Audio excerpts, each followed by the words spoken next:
ನಮಸ್ಕಾರ ಪ್ರೀತಿಯ ವೀಕ್ಷಕರಿಗೆಲ್ಲ ಈಶ್ವರಿ ಕುಕಿಂಗ್ ಚಾನಲ್ಗೆ ಆತ್ಮೀಯವಾದಂತಹ ಸ್ವಾಗತ. ಇವತ್ತು ನಾಗರ ಪಂಚಮಿ ವಿಶೇಷ ಮನೆಯಲ್ಲಿ ರೊಟ್ಟಿ ಮಾಡುವಂತಹ ಜೋಳನ ಬಳಸ್ಕೊಂಡು ಯಾವ ರೀತಿ ಅರಳನ್ನು ಮಾಡೋದಂತ ನಾನು ನಿಮ್ಮ ಜೊತೆ ಶೇರ್ ಮಾಡ್ಕೊಳ್ತಾ ಇದ್ದೀನಿ. ನಾನಿಲ್ಲಿ 1 ಬೌಲ್ನಷ್ಟು ನಾರ್ಮಲ್ ರೊಟ್ಟಿ ಮಾಡುವಂತಹ ಜೋಳನ ತಗೊಂಡಿದ್ದೀನಿ. ಊರ ಹತ್ರ ಆದರೆ ಅರಳಿನ ಜೋಳ ಅಂತಲೇ ಬೇರೆ ಸಿಗುತ್ತೆ, ಆದರೆ ಇಲ್ಲಿ ಸಿಗದೇ ಇರೋ ಕಾರಣಕ್ಕೆ ರೊಟ್ಟಿ ಮಾಡುವಂತಹ ಜೋಳನ ಬಳಸ್ಕೊಂಡು ಅರಳನ್ನು ಸಿದ್ಧಪಡಿಸ್ಕೊಳ್ತಾ ಇದ್ದೀನಿ. 1 ಬೌಲ್ನಷ್ಟು ನಾನು ಜೋಳನ ತಗೊಂಡಿದ್ದೀನಿ. ಅದಕ್ಕೆ ಒಂದು 5ರಿಂದ 6 ಬೌಲ್ನಷ್ಟು ನೀರನ್ನು ಚೆನ್ನಾಗಿ ಬಿಸಿ ಮಾಡ್ಕೊಳ್ಬೇಕು.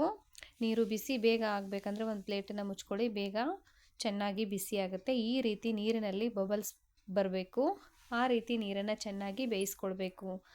ಈ ಥರ ನೀರು ಕುದೀತಾ ಇರೋ ಟೈಮಲ್ಲಿ ತಗೊಂಡಿರುವಂತಹ ಜೋಳನ ಸೇರಿಸ್ಕೊಂಡು ಒಂದು ಸ್ಪೂನಿನ ಸಹಾಯದಿಂದ ಈ ರೀತಿ ಕಲಿಸ್ಕೊಳ್ಳಿ. ಜೋಳದಲ್ಲಿರುವಂತಹ ಕಡ್ಡಿ ಕಸರು ಏನೋ ಗಲೀಜಿದ್ರೂ ಮೇಲ್ಗಡೆ ಬರುತ್ತೆ. ಇದು ನಾನು ಚೆನ್ನಾಗಿ ಕ್ಲೀನ್ ಮಾಡಿ ಇಟ್ಕೊಂಡಿರುವಂತಹ ಜೋಳನ ಬಳಸ್ಕೊಂಡು ಮಾಡ್ತಾ ಇದ್ದೀನಿ.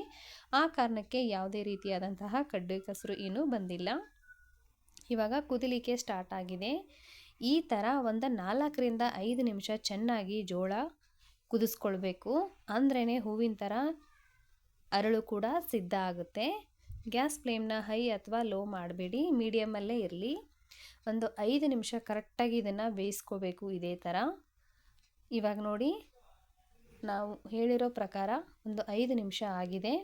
ಇವಾಗ ಜೋಳ ಕೂಡ ಸಿದ್ಧ ಆಗಿದೆ. ಇವಾಗ ಗ್ಯಾಸ್ ಫ್ಲೇಮ್ನ ನಾನು ಆಫ್ ಮಾಡಿಕೊಂಡು ಒಂದು ಜರಡಿ ಸಹಾಯದಿಂದ ಕಂಪ್ಲೀಟಾಗಿ ಜೋಳದಿಂದ ನೀರನ್ನು ಬೇರೆ ಪಡಿಸ್ತಾ ಇದ್ದೀನಿ. ಸ್ವಲ್ಪನೂ ನೀರಿನಂಶ ಇರಬಾರ್ದು. ಅನಂತರ ಒಂದು ಕಾಟನ್ ಬಟ್ಟೆಯಲ್ಲಿ ಈ ರೀತಿ ತೆಳುವಾಗಿ ಇದನ್ನು ಒಣಗಿಸ್ಕೊಳ್ಬೇಕಾಗತ್ತೆ. ಬೆಳಗ್ಗೆ ಮಾಡ್ತೀವಿ ಅಂದರೆ ಸಾಯಂಕಾಲ ಈ ಪ್ರಿಪ್ರೇಷನ್ನ ಮಾಡ್ಕೊಳ್ಬೇಕು. ಓವರ್ನೈಟ್ ಪೂರ್ತಿ ಇದು ಆರಿದೆ. ಬೆಳಗಿನ ಜಾವ ನೋಡೋಷ್ಟರಲ್ಲಿ ಚೆನ್ನಾಗಿ ಆರಿತ್ತು ಜೋಳ. ನೋಡಿ, ಈ ರೀತಿ ಡ್ರೈ ಆಗಿದೆ. ಇವಾಗ ಗ್ಯಾಸ್ ಸ್ಟವ್ ಮೇಲೆ ಒಂದು ಅಗಲವಾದಂತಹ ಪಾತ್ರೆನ ಇಟ್ಕೊಂಡಿದ್ದೀನಿ. ಅದು ಚೆನ್ನಾಗಿ ಬಿಸಿ ಆದ ನಂತರ ಜೋಳದ ಕಾಳನ್ನು ಹಾಕಿ ಮೊದಲಿಗೆ ಇದನ್ನು ಸ್ಪೂನಿನ ಸಹಾಯದಿಂದ ಚೆನ್ನಾಗಿ ಫ್ರೈ ಮಾಡ್ಕೊಳ್ತೀನಿ.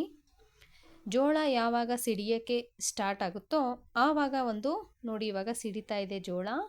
ಈ ಟೈಮಲ್ಲಿ ಒಂದು ಕಾಟನ್ ಬಟ್ಟೆಯನ್ನು ಅಗಲವಾಗಿ ಹಾಕಿ ಈ ರೀತಿ ಕೈಯಿಂದ ಚೆನ್ನಾಗಿ ಇದನ್ನು ಸ್ಕ್ರೋಲ್ ಮಾಡ್ಕೊಳ್ಬೇಕು. ಅದು ಸ್ವಲ್ಪ ಬಿಸಿ ತಾಗುತ್ತೆ, ಹಾಗಾಗಿ ಆ ಸ್ಪೂನಿನ ಸಹಾಯದಿಂದ ಬಟ್ಟೆನ ಸ್ಕ್ರೋಲ್ ಮಾಡ್ಕೊಳ್ತಾ ಇದ್ದೀನಿ.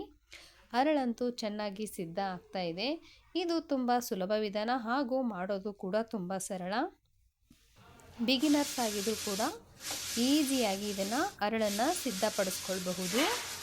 ನೋಡಿ, ಇವಾಗ ನಾನು ತೋರಿಸ್ತಾ ಇದ್ದೀನಿ ಯಾವ ರೀತಿ ಅರಳು ಸಿದ್ಧ ಆಗಿದೆ ಅಂತ. ನೋಡಿ, ಸಖತ್ತಾಗಿ ಅರಳು ಸಿದ್ಧ ಆಗಿದೆ. ನೀವು ಕೂಡ ನಾಗರ ಪಂಚಮಿ ಹಬ್ಬಕ್ಕೆ ಅರಳನ್ನು ಮನೆಯಲ್ಲಿ ಸಿದ್ಧಪಡಿಸ್ಕೊಳ್ಳಿ. ಹೇಗೆ ಬಂದಿದೆ ಅಂತ ಕಮೆಂಟಲ್ಲಿ ತಿಳಿಸಿ.